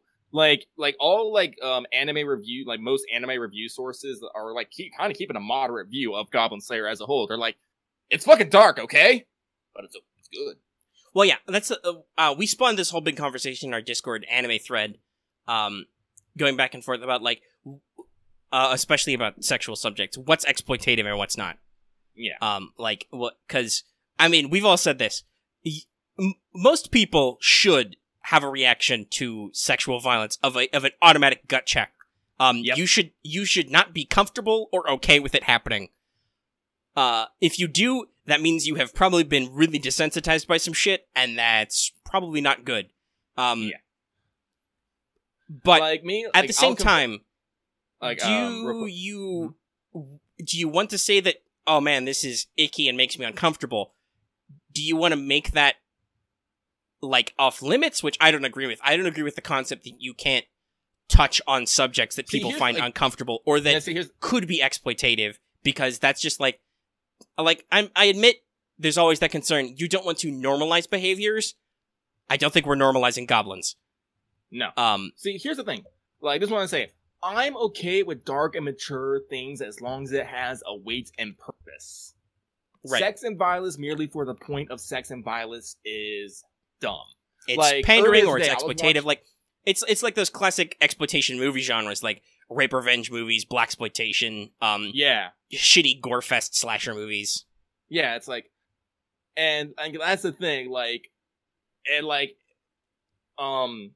and that's what I feel like the scene in Goblin Slayer is. It is to drive a point that these goblins are little fucking shits that will fuck your day up in the worst ways you can imagine. And that's why we need this literally guy all the shit that humanity thinks is really wrong rolled up into one tiny little package, and you need to get rid of them. Yeah, and they're also showing that, like, you know, the fate of people who go in unprepared to face these fucking things, because everyone thinks, oh, they're just weak little goblins, it's gonna be no fucking big deal. Oh, guess what? You are wrong, and now your life is going to suck because you're either going to be dead or permanently scarred in some fashion. Huh. And then that's when they roll in the titular character who is always prepared and ready to fuck up these little shits' day. So guess what? It's a way easier time to latch on to this fucking character. Right. And it's like, we said this at the front when we started the discussion. It's like, yeah, no, I think the point the author is making is, I feel like I said, I haven't gotten into it yet. Like I said, probably tomorrow when there's a couple episodes out. Maybe not tomorrow because we got to shoot Let's Talk FGO. And at some point during my day, I have to write show notes for that because we have to have a show. Oh god. And also I've got maybe later we'll talk a little bit about Valkyria Chronicles 4, but I got like 2 more episodes of that to upload. Not even post, just uploading. But I once there's a second episode, I think I'll get to it and I'll be like, okay, we can move through this and we can focus. Because, like we talked about uncomfortable, like, there's a very short but unfortunate sequence at the end of Angwilma that I was like, that's gonna keep me up at night. I know which one. Like, yeah, you know. God, I mean, if you've seen it, you know. And it's just like, especially because it's an abrupt ending to that character, you're like, yeah, that's gonna haunt my dreams for a little bit. That's not really cool, but whatever. We'll move on. So, yeah, no, like, it's you need to be able to move through this stuff, but like the author seems to be making a commentary, one, about how lots of people think about tabletop games, which I totally get because I read stories, I've run games, I've played games. Yeah, no, like, oh, goblins, kobolds, other low levels, once you get past killing rats in your older relative's basement, like goblins or kobolds or whatever are your usual fodder enemies. Nobody ever really thinks about how much of a pain in their ass they're supposed to be. But most of them are. The goblins in Goblin Slayer are an extreme end, but they're still, I think, in the general idea of generally what goblins are like. Though I'm reminded of something. We were talking about Legend of the Five Rings earlier. I read a bit of fluff once that the Crab Clan, who are famous for keeping the wall between the Shadowlands, where basically all the evil shit lives, they have a tradition called 20 Goblin Winter. Anybody who kills 20 goblins and brings back their heads can get entry to the clan, no matter what their class or rank or history is. So, the Japanese maybe have goblins-type folktales that we're not super familiar with that might also encourage why these guys are extra fucked up. But still, like, this seems to be a commentary on how these minor creatures are. Right, like, you theoretically, if these creatures were left unchecked, they really should be a problem, especially considering how pathetic most NPC civilians are, right?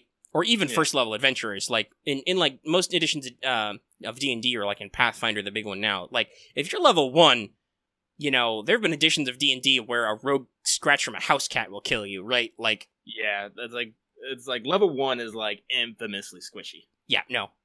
So this definitely seems like it's a commentary on a lot of things people don't usually think about with these fantasy settings, and most of the emphasis on the dark shit is to make you buy in immediately to make you basically ditch your preconceptions that all the characters in the setting seem to have, that goblins are not a problem, and be like, no, this would actually be a problem, guys.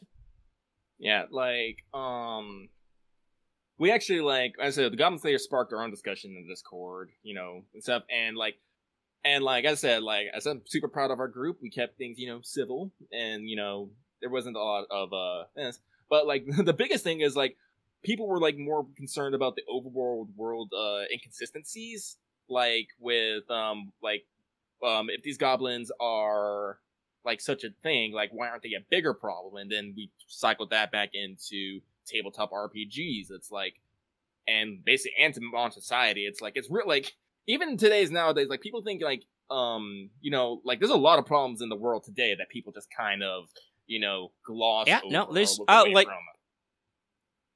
they're caused by humans, but fundamentally, there are people basically doing the work of the goblins in this world today, right now. Yeah. And like we said, they are people. They're human beings, who do a lot of that fucked up shit. But yeah, so, you usually don't think about them because I'm assuming if you're on an internet device listening to our podcast, you probably live in a country with a certain level of tech base, and you probably have a certain level of, like, maybe disposable income that you're interested in some of these properties that we talk about. You're tech savvy. You're probably educated, you know? Yeah. And like I said, there's only one episode out of Goblin Slayer, so you haven't got, like, the scope of the setting yet. Mm-hmm. It's like all you have is the hook, and as I said, like, it just blows my mind that people are just so quick.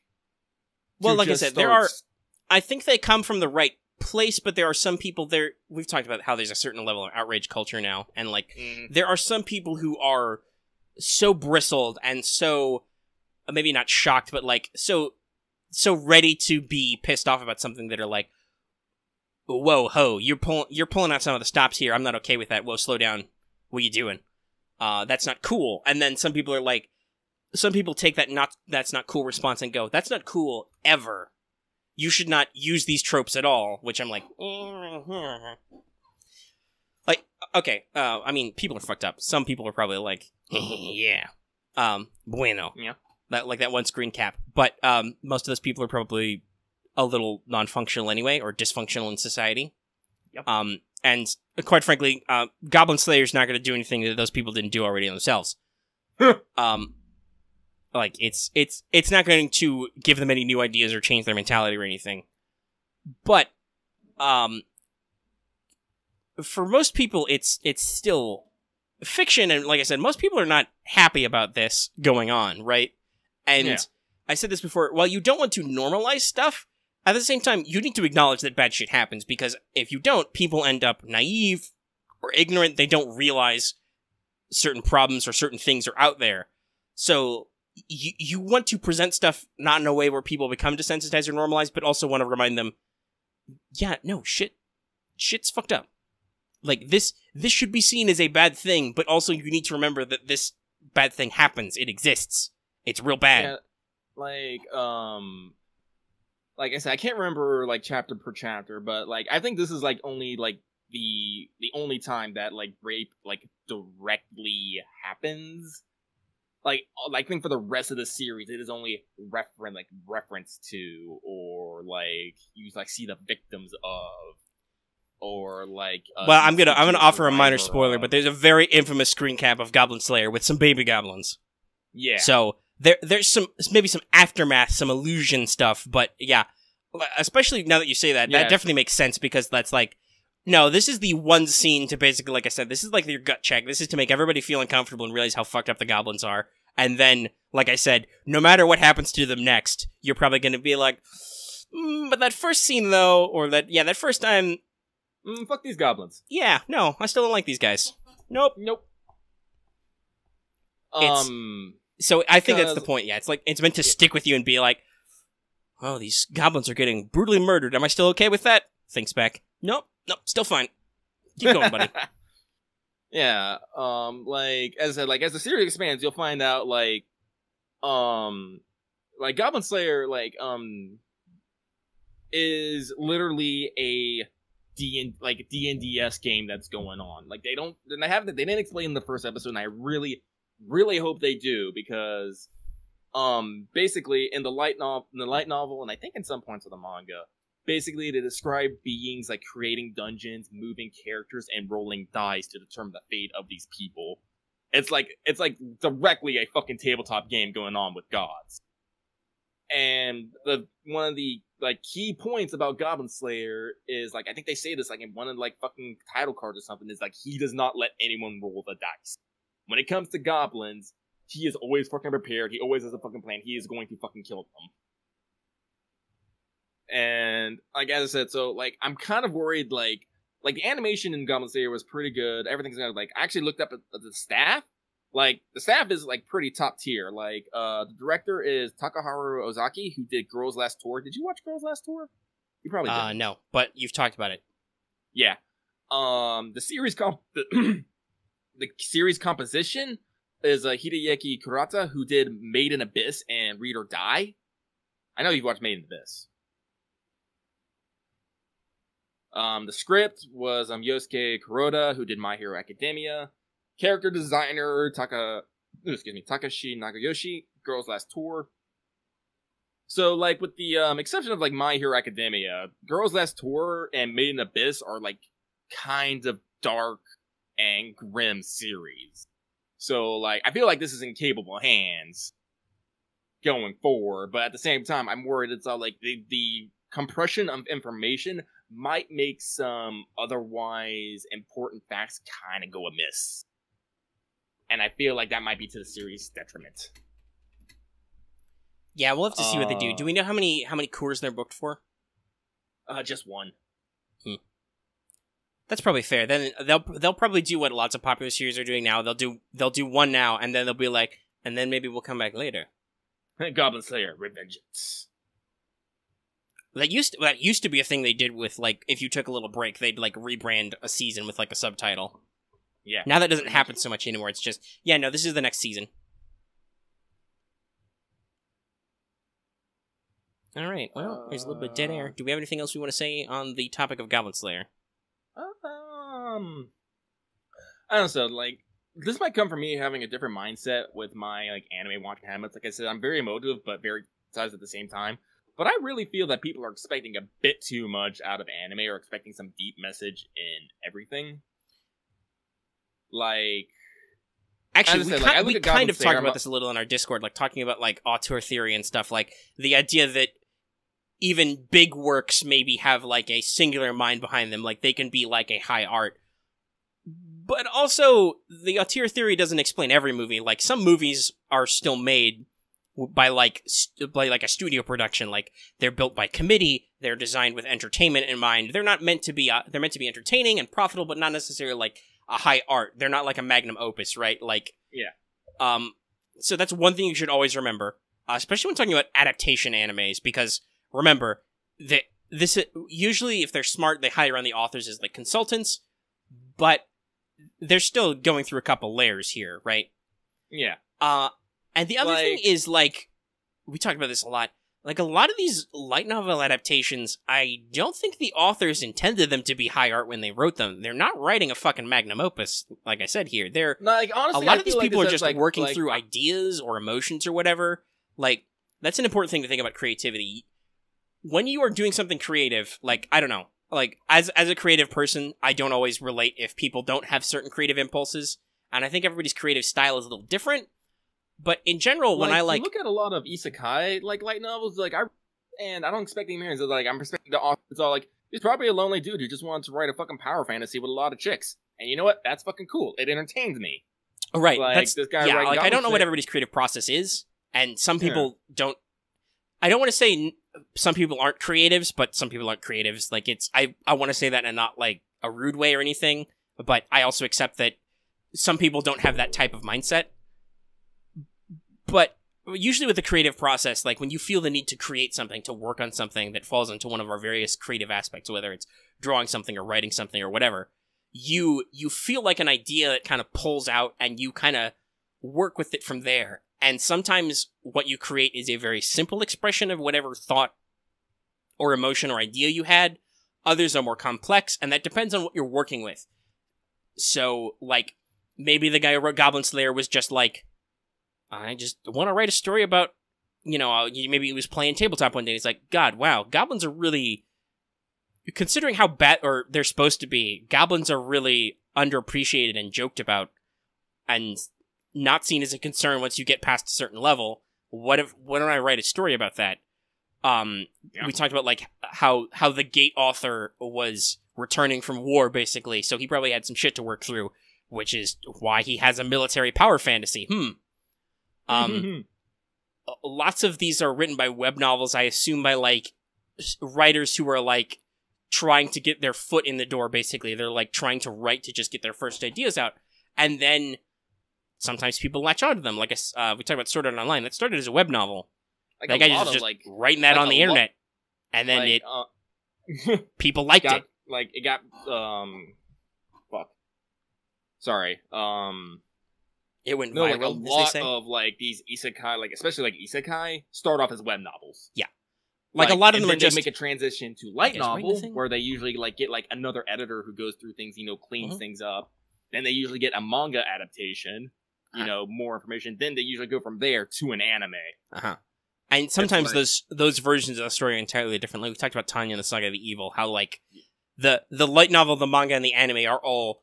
They have the same, like, tropes and concepts, but they tell the stories very differently at times. Yeah. God, is that anime ever coming back? I hope they do.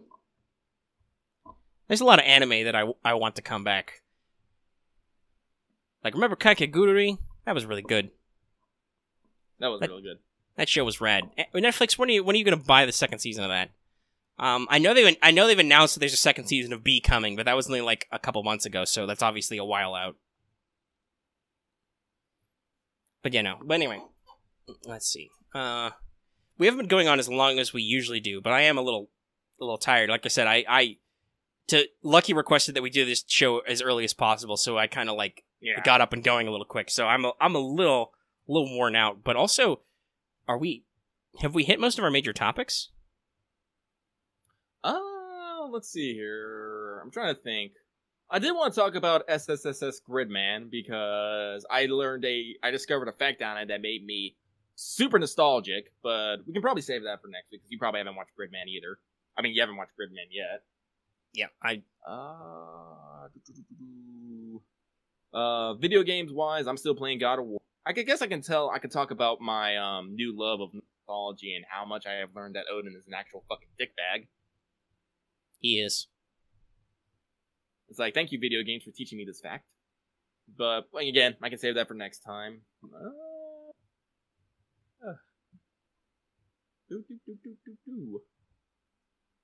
Yeah, no, I got nothing, like, pressing.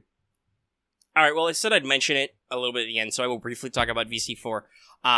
Somebody actually commented that they hadn't watched last week's episode because they were trying to avoid VC spoilers, so I don't want to, like... Once again, I don't want to spoil anything, but we're still working on Let's Plays. They're still coming out regularly. I've got a couple more to upload. I'm about just under 20 hours into the game.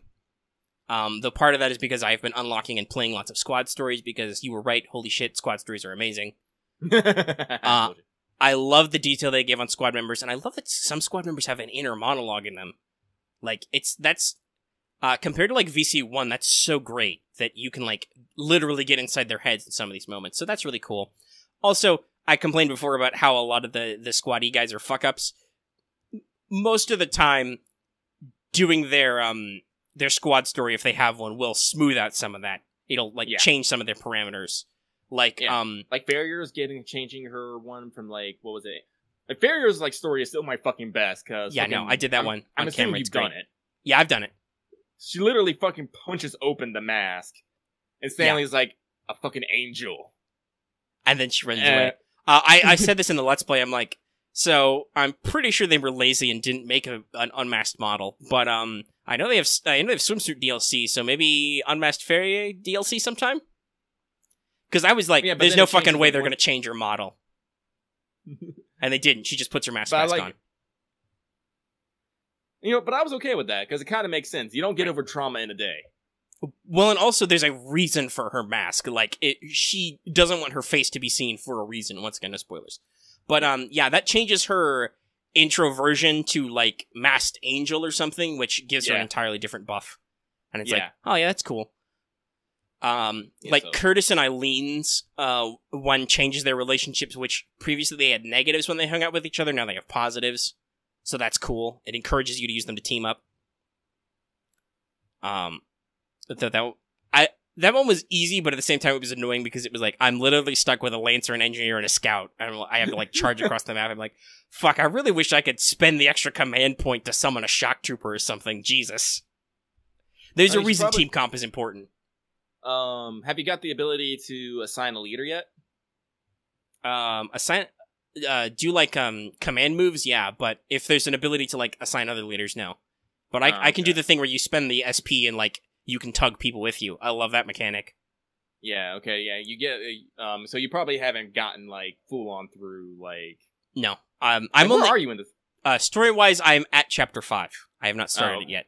Oh, okay, yeah. That explains it. Because Chapter... Like, I do enjoy VC4 because you keep unlocking new stuff as the story is going. I'm like, yes. Yeah, you do. I will say, there's one thing I miss that hopefully I unlock later. I miss rifle grenades. I miss rifle grenades a lot. Level 11. 11, okay. I'm gonna push up. Also because I've been having the problem where I'm like, why am I... Like, I've had a couple of times where I've had enemies survive with, like, 1 or 2 HP, and I'm like... Oh, I hate that so I'm getting a little annoyed by this. Do I need to grind you guys up more, or what? Like, it's... And some people take HP damage a little fast. I'm like, God, you guys are a little squishy. Maybe I'm just used to, like, high-level VC play. I will say one thing. This is both a positive and a negative. I feel like unlike VC1, the game is definitely throwing new mechanics at you a lot faster.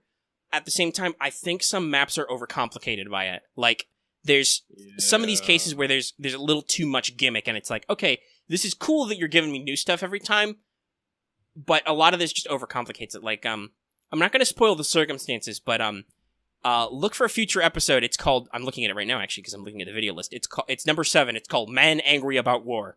That's when I play the Siegwald Line 3 map, and I yell a lot about that map because I think that mission is badly designed for a couple of reasons. I have to actually restart it a couple of times. It's the one where you're being chased by a tank and you have to get to a certain point first. Yeah, okay, yeah, no, I like... God, that one made me I don't so want to explain story-wise why it's bullshit, yeah, but it's bullshit for a couple reasons. Like, well, first of all, they give you this big deal about you need the Hafen to, like, lure the enemy. You don't.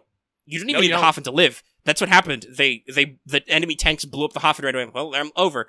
Oh, I'm still on this map? The map became infinitely easier. Once I stopped having to drag my armored vehicles around, it was like, okay, this is way easier. I just use my shock troopers to run up and kill the stuff, and then I can have scouts move to the point. It's way easier now. Why did you frame it like that, game? Because that's really, I think, the problem is the game frames it like you have an urgent mission for story reasons, and you need to do these things to complete it. But in actuality, the tactics you want to employ are nothing like what the game says you want to do. What you actually want to do is basically ditch your armored vehicles and run an entirely different strategy. And you'll be fine. I don't remember if I was able to do this like you were able to do it at that time, but literally, like, you can get that mission done in like 1 or 2 turns by literally just like putting on evade boost, defense boost on a scout, and literally just running him. Oh yeah, no. If I wanted to, I could probably be like, dump all my commands and be like, run from cover to cover. You can't hurt me, interception fire. Because you can't do that. Because here's the interesting, because I remember specifically in the area, they have those covered areas. Yeah, they have, because there are a lot of fucking grenadiers looking at you, but they have the cover, so you can run from cover to cover. There's a couple shock troopers, but like if you have like the right buffs, you'll be okay. Just shrug it off, and you basically have to do is like just pop your Ragnade, and then keep running. Yeah, and you literally just touch the zone. And one of the requirements is enemies can't touch the zone. Why is that even there? Enemies are never going to touch the zone. Like I played the Lich, and I'm like, every turn I'm like, oh god, they're gonna try and touch this. After like 3 turns, I'm like, they're not actually gonna try and touch the zone, are they? Like, it's you're right. It's so weirdly designed to be like, oh my god, look at all the stuff going on, and it's like none of that stuff matters. Why did you, as in writing and programming terms, go to the effort of making this map so complicated when you could have made it much simpler and had it, like, actually have impact? Like, I yell and scream a lot. There's a lot of dumb stuff. Like, there's 2 spawn points that are entirely useless. I put scouts there because I'm like, oh, I'll put them in the back. And like, oh my god. I hated that so much. The enemy tank has a Gatling turret, which automatically fires on its turn, and the enemies get to go first. It wiped out 2 scouts. That was my first reset. I'm like, well, one of my scouts is dead. 2 of my scouts are dead. I can only recover one of them with the medic order. I can't send anybody out beyond the wall, so I have to hard reset this map. Yeah, so... like I said, it's over-designed. I had to do that map like 3 or 4 times the first time. I did it on my third. Because the second time I realized basically a flaw in my strategy by trying to do what they wanted me to do, and I'm like, oh, that's not going to work. Okay, I'll stop doing that. And then the second time, just by later I went back and said, fuck you, game, I'm doing this my way, and look at what a bunch of random fucking Rambo through a fucking... That's basically what I did, is after they blew up the Hoff, and I was like, oh, so that didn't matter at all? Okay, so I'm just going to do what I want to do now. I'm just going to play the game like I would play it normally. I think the game is trying to, A, create a sense of tension by having all this complication, and B, try to let players figure out, like, different strategies. Yeah, it's just like I said, I think it's a little overcomplicated, because it's like, okay, but what you're advising me, what you're telling me to do, because you, the gamer, my only input on this universe is to do this stuff and that stuff. Usually, those are requirements, right? Right. Usually, the mission is framed like the Rain mission is framed. You need Kai for something later. Like, she's not important in the first half, but she's important in the second half, so she can't die. So it's like Kai can't die, and you're like, okay, I don't get why, but it's going to come up later. This is like, oh yeah, no, the whole thing they wanted you to do with the other thing, you don't need to do that. I will say, the anti-tank mortars, though, are great. I'm glad that they were introduced. It does give me a problem when I go back and do skirmishes, though, because I constantly have to remember to switch Riley back and forth now. Or somebody, at least, if I'm using a different grenadier. Yeah. Because the anti-tank mortars are, unfortunately, really sucky against infantry. But they actually do damage to tanks. And they do damage on interception fire, which is great. Fuck you, enemy armor. Yeah, they also do the AP down, so it's like, just stop. Yeah, stop. Stop. I'm gonna suck up your AP, and you're just gonna... As I said, like, I haven't been playing VC4, like, I can't... Like, really, like, the 3 games I have, like, hovering in my, like, 2 playlists are God of War, Dragon Quest XI, and VC4. Dragon Quest XI, like, I'm literally, like, in-game, so I'm not too worried about it. God of War, I'm in-game, but the game is super fucking interesting, alright? It is Norse for days, it is a bunch of lore, it's fun combat. I'm gonna be playing it for, like, for at least another week, at least. Uh-huh. But then I'm probably gonna go back to VC4. At that point, Omega might be ahead of me. Maybe. It depends. I'm a little slow because I'm recording it. Yeah. That's the thing, like, I have issues, because I want to record, like, Let's Plays too, but the thing is if I have to record it, that means I have to put on a performance, and that's gonna detract away from my potential enjoyment of the game. Yeah, no, it's a little. I think I've hit a rhythm. I think with VC4, nobody's said any. There's a couple episodes out. Nobody's said anything about it yet, but there are points when I will just go quiet, where I'm like quietly thinking to myself, or if I'm doing something on screen and there's nothing to talk about, which I've just gotten in the habit of, like, okay, I should talk through what I'm doing, but when I don't need to talk, don't talk. Like, some people might be concerned about dead air, but hopefully the game itself is entertaining. Yeah. So, like, I try and switch between that, and it also sometimes gives that emotional ups and downs between dead silence to yelling and screaming, either in victory or defeat. Like I said, I haven't hit flamethrowers yet. When I do that, you're gonna hear lots of evil chuckling. Because God, I miss flamethrowers also. There's so many times when you've got somebody, a little fucker crouching, and you park your shock trooper right next to him, and you're like, if I had a flamethrower, you'd be dead right now. Because that's what they're there for, and you're like, there's gonna be a lot of... Yeah, no. There was also another thing, like, the second Sevo mission I also was not as annoyed by, but slightly annoyed by, because I'm like, this is exactly like that one map in VC1, only that's when you gave me the smoke mortar. That was the first game solution, was just time it right and pop smoke. In VC4, it's just like, yeah, just figure it the fuck out. Speaking of the rain mission, like, there was one thing that tickled my fancy, is when I saw the map, I saw the words Animal Trail, and I was all like, could it be? So I sent someone over there, and it's all like, hey, look, you can use this Animal Trail. And it's like, yes, my training in VC1 has paid off. Yeah. Also, it's funny, that's also the mission where they actually introduce the dog in story. Yeah. So I wonder if this dog does anything later? Besides just be cute? I know you can put that decal on the Hoffen. Anyway, I think we're about tapped out. We're at like an hour 45. You're gonna have to go to work later. I have to process this and turn it into a video and upload it, and also upload 2 more videos. So, if we don't have anything else to talk about, we should go ahead and just wrap it up, I guess, right? Yeah. All right. Hope we had fun. I will say, if you like this episode, give it a like. If you have any comments on anything we said down below, like, I don't know. I'm probably gonna put Goblin Slayer in the title because that's gonna be super baity. Sorry, we got you. You had to wait an hour for us to talk about Goblin Slayer. But leave those in the comments down below. Call it the long wait for Goblin Slayer or something like that. Maybe. We'll see. I'll think of something funny like that. Yeah. And also you can join our Discord. We mentioned it a couple times. We have loads of conversations and stuff there.